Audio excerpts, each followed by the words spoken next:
அருட்பெரும் ஜோதி அருட்பெரும் ஜோதி தனிப்பெரும் கருணை அருட்பெரும் ஜோதி. ஒன்றே குலம் ஒருவனே தேவன் என்ற உயர்நெறியை போதிக்க வந்தார் வள்ளலார். இவர் மனித வடிவில் வந்த தெய்வமா, தெய்வ நிலை அடைந்த மனிதரா என்று வியந்து போற்றியது சமுதாயம். இவர் பொருள் வள்ளல் அல்ல, அருள் வள்ளல். காற்றுருவோ கடலுருவோ கனலுருவோ என்று கேட்டு ஆன்மீகத்தில் புதிய விழிப்பை ஏற்படுத்தியவர். தன்னை அறிந்து இன்பமுற வெண்ணிலாவே என்று பாடிய தத்துவக் கடலின் தனிமுத்து கண்டெடுத்தவர். இவர் சாதி சமயம் கடந்தவர், ஜோதி ஒளியில் நடந்தவர். இந்த தவ முனியிடம் தமிழ் கைகட்டி சேவகம் செய்தது. இறைவா, எம்பொருட்டு இவர்களை வாழ்வியும் என்று இறைவனிடம் மன்றாடிய மண்ணுயிர் கண்பறிவர். மனிதநேயத்தின் மகத்தான வடிவம். மற்றவர்கள் வாழ்வில் குறிக்கோள் வைத்தனர் என்றால் வள்ளல் ராமலிங்கரோ வாழ்வையே குறிக்கோளாய் வகுத்து கொண்டவர். கடந்த நிலை கடைசியிலும் வராது மனிதர்களுக்கு, இவருக்கோ அது தொடக்கத்திலேயே வந்துவிட்டது. ஆசிரியப்பா எழுத தெரிந்து விட்டாலே யாரப்பா எனக்கு நிகர் என்று தனக்கு கவித்திறம் பற்றி கர்விப்பவர்கள் நடுவே ஒரு கடலையே தமக்குள் தேக்கி வைத்திருந்தவர். ஆயிரம் பாடல்களை ஓசைப்படாமல் எழுதி தள்ளிவிட்டு போனார். ஒவ்வொரு பாடல் வரியும் பாய்ந்து வரும் கடலின் அலை. பெண் எனது கண் என்று பேதுற்று அலையும் மனிதர்களிடையே அந்த கண் ஒரு புண் என்று கைகழுவி சென்றவர் அவர். அவர் வாழ்க்கை உணர்த்திடும் அநேக உண்மைகளை, அவரது வாக்கு உயர்த்திடும் ஆயிரம் வாழ்க்கைகளை. தன் பின்னால் கூட்டம் வரவில்லையே என்று வருந்தவில்லை அவர். தன்னுடைய பேச்சை புரிந்து கொள்ளும் ஆற்றல் அவர்களுக்கு இல்லையே என்றுதான் வருந்தினார். எந்த மகானைத்தான் இவர்கள் சரியாக புரிந்து கொண்டிருக்கிறார்கள்? நேர்மையின் நம்பிக்கை இல்லாத மனிதர்களுக்கு எப்படி நேர்மையானவனை பிடிக்கும்? வாய்மையில் பிடிப்பில்லாதவர்கள் எப்படி சன்மார்க்கத்தை பின்பற்றுவார்கள்? அஷ்டாபூதிகளை அடியொற்றி செல்லாமல் ஆன்மீகத்தில் மெய்யாகவே புரட்சி செய்தார் அவர். ஆனால் என்ன, அசலை விட போலிதான் மக்களின் விழுமியங்களாக செய்கிறது. உண்மையை விட பொய்தான் அவர்களை மதிமயங்க செய்கிறது. அவர்கள் எப்படி ஜோதி ஒளியில் கூடி கழிக்க வருவார்கள்? இந்த சமுதாய சீர்குலைவுகளை சரியாக எடை போட்டார் ராமலிங்கர். மூடத்தனத்தையும் மூர்க்கத்தனத்தையும் முனைந்து சாடினார் அவர். ஊருக்கு 4 பேர் அவர் வழியில் சென்றிருந்தாலும் சமுதாயம் ஒரு புதிய சகாப்தத்தை கண்டிருக்கும். நம்மவர்களுக்கு எப்பொழுதுமே அந்நிய மோகம் அதிகம். இங்கர்சால் சொன்னார் என்றால் ஆகா என்பார்கள். வால்டர் சொல்றார் என்றால் பலே என்பார்கள். பெர்னாட்ஷா சொன்னார் என்றால் பிரமாதம் என்பார்கள். இங்கே ஒரு வானவில் தோன்றியதை இவர்கள் எப்படி காண மறந்தனர்? இந்த வைரத்தின் மதிப்பு எப்படி அவர்களுக்கு தெரியாமல் போனது? 4 தலைமுறைகள் அப்படியே போய்விட்டன. நாளைய தலைமுறையேனும் வள்ளலாரின் வாழ்க்கையையும் வாக்கையும் ஆராய்ந்து ஒரு சிறிய தீக்கங்கையேனும் கையில் எடுக்காதா?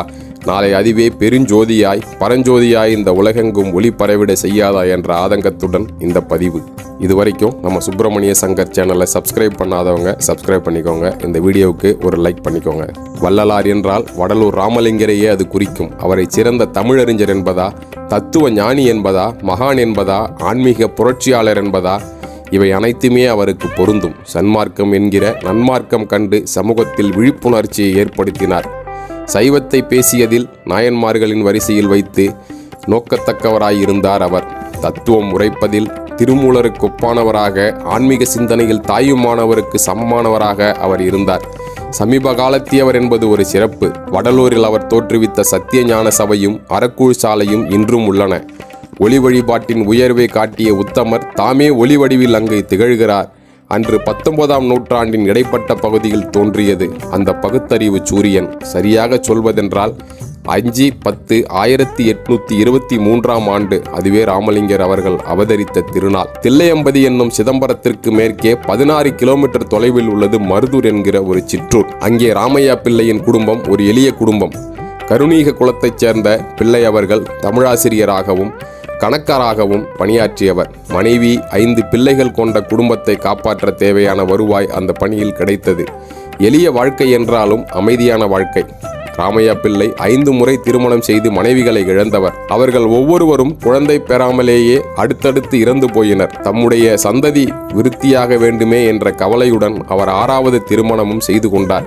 சென்னைக்கு அருகில் உள்ள பொன்னேரியைச் சேர்ந்த சின்னம்மை என்ற பெண்ணைத்தான் அவர் மணந்து கொண்டது. கண்ணுக்கழகான பெண் மனைவியாக வாய்த்துவிட்டால் மட்டும் வாழ்க்கை இனிதாகிவிடாது. அவள் கருத்துக்கிசைந்தவளாகவும் இருக்க வேண்டும். சின்னம்மை அன்பும் அறச்சிந்தனையும் நல்லொழுக்கமும் பொருந்திய குணவதியாயிருந்தார். அது மட்டுமா, கணவனின் வருவாய்க்கு ஏற்ப குடும்பம் நடத்துவதிலும் கெட்டிக்காரியாக அவர் திகழ்ந்தார். கடவுள் நம்பிக்கையிலும் தமிழ் பற்றிலும் அந்த தம்பதிக்கு ஒருவருக்கொருவர் சளைத்தவர்கள் அல்ல. அவர்களுடைய இல்லறத்தின் பயனாக தோன்றிய குழந்தைகளில் 5வது குழந்தைதான் நமது ராமலிங்கர். சபாபதி, பரசுராமன் என்ற 2 தமையன்களும், சுந்தரி அம்மை, உண்ணாமுலை அம்மை என்ற 2 தமக்கையும் அவர்களுக்கு உடன் பிறந்தவர். ஒரு நாள் சிவயோகி ஒருவர் ராமையா பிள்ளை வீட்டிற்கு வந்தார். அப்பொழுது பிள்ளை அவர்கள் வீட்டில் இல்லை. மேனியில் திருநீறு பூசி, சிரத்தையிலும் கழுத்திலும் உத்திராட்சம் அணிந்து, கையில் யோக தண்டத்துடன் சைவமே மனித உருவெடுத்து வந்தது போல் இருந்தார் அவர். அவருடைய வாய் பஞ்சாட்சரம் என்கிற 5 எழுத்து மந்திரத்தை உச்சரித்தபடி இருந்தது. ஒரு யோகி தம் வீட்டு வாசலில் நிற்பதை கண்ட சின்னம்மை வாருங்கள் என்று அழைத்து ஒரு செம்பில் தண்ணீர் கொடுத்தார். உணவு உட்கொள்ளுங்கள் என்று அழைத்தார். யோகியும் மறுக்கவில்லை. அம்மையார் தலைவாழை இலையிட்டு பரிமாறிய அன்னம் புசித்தார். சிலரை பார்த்தாலே மனிதர் கபடமானவர் என்று படும். சிலரை பார்த்து கையெடுத்து வணங்கத் தோன்றும். அந்த சிவயோகியிடம் ஏற்பட்ட மரியாதை உணர்வுதான் சின்னம்மை அவருக்கு உணவளிக்கச் செய்தது. விருந்தாளி வீட்டிற்கு வந்தால் முகமலர்ந்து வாருங்கள் என்று அழைத்து மனங்கணிந்து விருந்து படைக்கிற குணம் எத்தனை பெண்களிடம் இருக்கிறது. அதிலும் அந்த சிவயோகி மாதிரி ஒரு அழையாத விருந்தாளிக்கு மரியாதை செய்ய எத்தனை பேருக்குத்தான் மனம் வரும். சின்னம்மை விருந்தோம்பும் பண்புடையவர். அம்மையாரின் உபசரிப்பு மனநிறைவை தந்தது யோகியருக்கு. அவருக்கு உண்டு முடித்ததும் ஆசி கூறி திருநீர் அளித்தார். அம்மா, இந்த திருநீற்றில் சிறிது நெற்றியில் பூசி சிறிதளவு உட்கொள்ளவும் செய். உனக்கொரு பண்பாளன் மகனாக பிறக்கப் போகிறான். இறைவனருளை பூரணமாக பெற்ற பிள்ளையாக இருப்பான். உலகத்தார் போற்றக்கூடிய உத்தம புருஷனாய் அவன் விளங்குவான் என்று கூறி திடுமன மறைந்தார் அந்த சிவயோகி. அருளாளர் வாக்கு ஒருபொழுதும் பொய்க்காது.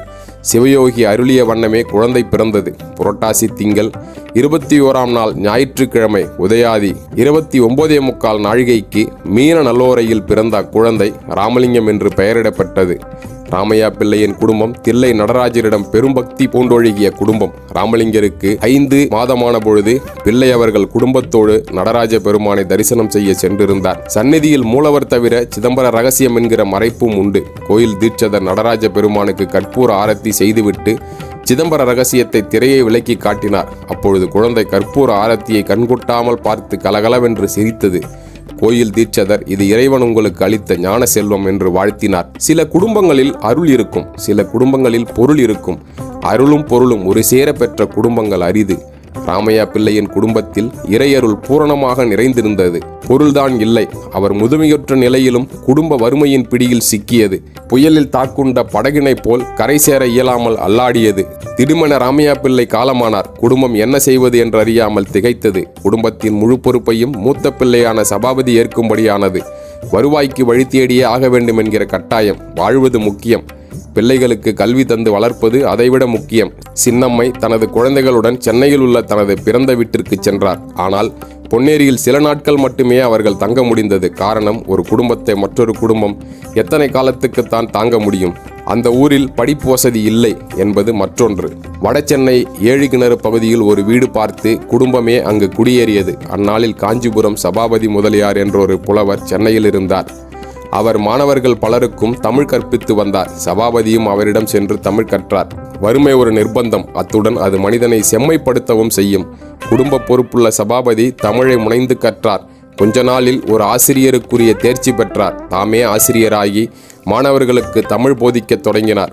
அவருடைய புலமை கண்டு புராண சொற்பொழிவு செய்ய வாருங்கள் என்று அருள்நெறி செல்வர்கள் அழைப்பு விடுத்தனர். ஓய்வின்றி பாடம் சொல்லியும் சொற்பொழிவாற்றியும் குடும்பத்திற்கு தேவையான வருவாயை தேடித்தந்தார் சபாபதி. இப்பொழுது குடும்பத்தின் பொருளாதார நிலை சற்றே உயர்ந்தது என்று சொல்ல வேண்டும். சபாபதியின் பெரிய புராண சொற்பொழிவுகள் சென்னையில் அவருக்கு புகழ் சேர்ப்பதாய் அமைந்தது. சங்க காலத்தில் இருந்து இந்த காலம் வரை எந்த காலத்திலும் தமிழை நம்பியவர்கள் தாங்கி நிறுத்தப்பட்டிருக்கிறார்கள். சபாபதி குடும்பத்திற்கும் தமிழ் சோறு போட்டது. தம்பி ராமலிங்கத்திற்கு 5 வயதான பொழுது அவனுக்கு கல்வி அமுதை ஊட்ட எண்ணினார் சபாபதி. அவரே அவனுடைய ஆசானாகவும் மாறி தமிழை போதிக்கலானார். இன்றைய கல்வி முறையிலிருந்து முற்றிலும் மாறுபட்டது அன்றைய கல்வி முறை. அப்பொழுது மொழி முக்கியத்துவம் பெற்றிருந்தது. சமூகத்தில் உயர்மட்டத்தில் இருந்தவர்கள் மட்டுமே ஆங்கில மோகம் கொண்டிருந்தனர். ஏனையோர் தமிழை கற்று வந்தனர். தமிழ் கல்வியில் இலக்கிய இலக்கணங்களுக்கே முக்கியத்துவம். தமது இளவல் தமிழ் புலமை பெற வேண்டும் என்கிற விருப்பம் சபாபதிக்கு. நிகண்டு, நன்னூல் போன்ற இலக்கண நூல்களையும் சகதம் போன்ற சிற்றிலக்கியங்களையும் போதித்தார். இறையருளால் இயற்கையாகவே அறிவுத்திறம் பெற்றிருந்த ராமலிங்கத்திற்கு ஏட்டு படிப்பில் நாட்டமில்லை. தம்பின் அசிரத்தை கண்டு தமையனார் மனம் வருந்தினார். அதிகம் படிக்காமலே ஓவிய கலைஞராகவும் இசை மேதையாகவும் சிறந்தவர்கள் உண்டு. அறிவியலில் பல கண்டுபிடிப்புகளை நிகழ்த்தியவர்கள், இலக்கியத்துறையில் இணையற்று விளங்கியவர்களை உதாரணமாக காட்ட முடியும். அவர்கள் பிறவி மேதைகள். இறைவனின் அருள் ஒளியில் கருவாகி உருவாகி வந்தவரை பற்றி சொல்லவும் வேண்டுமா? ராமலிங்கர் பின்னாளில் உலகம் போற்றும் வழிகாட்டியாக திகழப்போவது சபாபதிக்கு அன்னால் எப்படி தெரிந்திருக்க முடியும்? வீட்டின் கடைக்குட்டி என்றாலே செல்லம்தான். தம்பியை கண்டித்து படிப்பில் ஈடுபடுத்த முடியாத அண்ணன் அவரை தனது ஆசானாகிய சபாபதி முதலியாரிடமே தமிழ் கற்க அனுப்பி வைத்தார். ஏனோ அங்கும் ராமலிங்கத்திற்கு படிப்பின் மீது கவனம் செல்லவில்லை. உலகோரை உய்விக்க வந்த மாமணி உலகியல் கல்வியால் தமக்கு என்ன பயன் என்று எண்ணினாரோ என்னவோ. மனிதன் ஏட்டில் படித்து பெறுவது கல்வி, அவனுள் இயல்பாய் அமைவது அறிவு. ராமலிங்கரை பொறுத்தவரை அந்த அறிவு மேலும் மேலும் சிறுகலாயிற்று. அவரிடம் தெய்வ சிந்தனை மிக்குற்றிருந்தது.